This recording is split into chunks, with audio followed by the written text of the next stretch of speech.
Hello guys, नमस्ते लासो फ्याफुल्ला। आज चाहिँ हामी स्याउ टिप्न जानुभएको है। तिमीलाई कहिले देख यसमा हो क्या स्याउ हालेर ल्याउनु चाहिँ। हामी कहाँ जाँदैछौँ हजुरहरूलाई देखाउँछु ल। हेलो साथीहरू, नमस्ते लासो फ्याफुल्ला। म चाहिँ यो बोकेर यसमा चाहिँ स्याउ बोकेर ल्याएर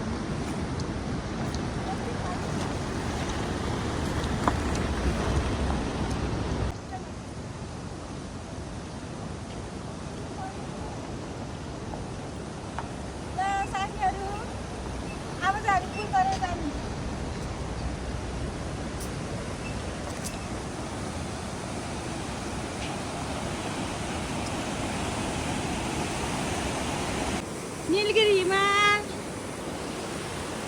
हेर्नु त कस्तो राम्रो। खोला चाहिँ अलिक धेरै बढेछ है। हाम्रो चाहिँ उता हो।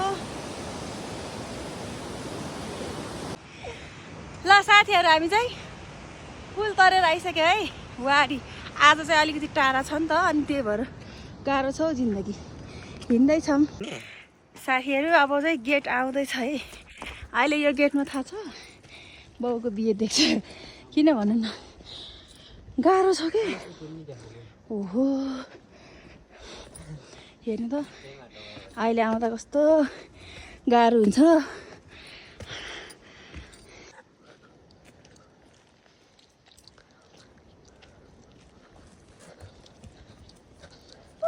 हजुरहरूले देख्न सक्नुहुन्छ यो नीलगिरी हिमाल। थाक्यो भाइ, थाइलायो, आराम गरेको क्या। अझै टाढा छ है। अलि नजिक आइज त क्यामेराम्यान। साथीहरू अझै यत्रो टाढा छ, कति बेला पुग्ने म भगवान्। थाके अहिले बोकेर आउँदा कस्तो गाह्रो हुन्छ। हेलो एभ्रिवान, यति बेला चाहिँ मुस्ताङको स्याउ कतिको भएको छ म हजुरलाई देखाइदिन्छु है। हेर्नु न, आमा यतिको भएछ।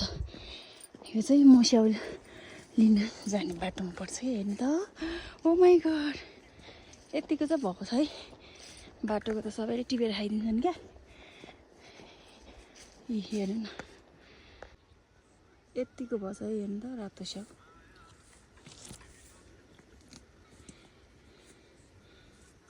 हेलो दाई, देख्नुभयो?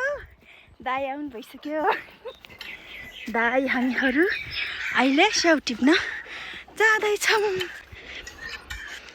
ल साथीहरू, अब चाहिँ जिना रानी स्याउ टिप्न जाँदै है। पा के साह्रो गर्मी हो र दाई।